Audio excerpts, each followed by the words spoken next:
వయసుతో కాలంతో సంబంధం లేకుండా ఈ మధ్య ప్రతి ఒక్కరిని వేధిస్తున్న సమస్య ఏదైనా ఉందా అంటే అది జుట్టు రాలిపోవడమే అని 100కి కనీసం 90 మంది ఆమోదం తెలుపుతారు. వేలకు వేలు పెట్టి జుట్టు కోసం చాలా మంది చేయని ప్రయోగాలు అంటూ లేకపోలేదు. ఏ రసాయనాలు లేకుండా మార్కెట్లో దొరికే ఆకులతోనే జుట్టుని కాపాడుకోవచ్చు అని తెలిసాక ఆగుతామా? అర్జెంటుగా సూపర్ మార్కెట్కి వెళ్ళి ఈ రోజ్మెరీ అక్కాయని తీసుకొచ్చా.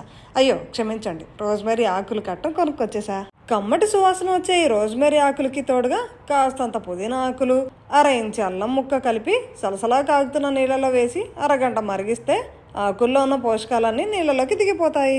పొయ్యి ఆపేసి నీళ్లు పూర్తిగా చల్లారాక వడగట్టుకొని సీసాలో భద్రపరచుకొని ఫ్రిడ్జ్లో దాచిపెట్టుకొని అవసరమైనప్పుడు స్ప్రే డబ్బాలో పోసుకొని తల మొత్తం కల్లాపి చల్లినట్లు ఈ నీళ్లు చల్లుకోవడమే. ఈ నీళ్లు పొడి వెంట్రుకల పైన ప్రతిరోజు చల్లుకోవచ్చు. లేదంటే తల అంటుకున్నప్పుడు చివరాకరణ అరమగ్గు నీళ్లలో తయారు చేసుకున్న నీళ్లు కలిపి తడి తల మీద పోసుకొని అలాగే ఉంచేసుకోవచ్చు. ఇంతకీ సమాచారం నచ్చిందా? అయితే లైక్ చేసి, షేర్ చేసి, సబ్స్క్రైబ్ చేసేసేయండి మరి.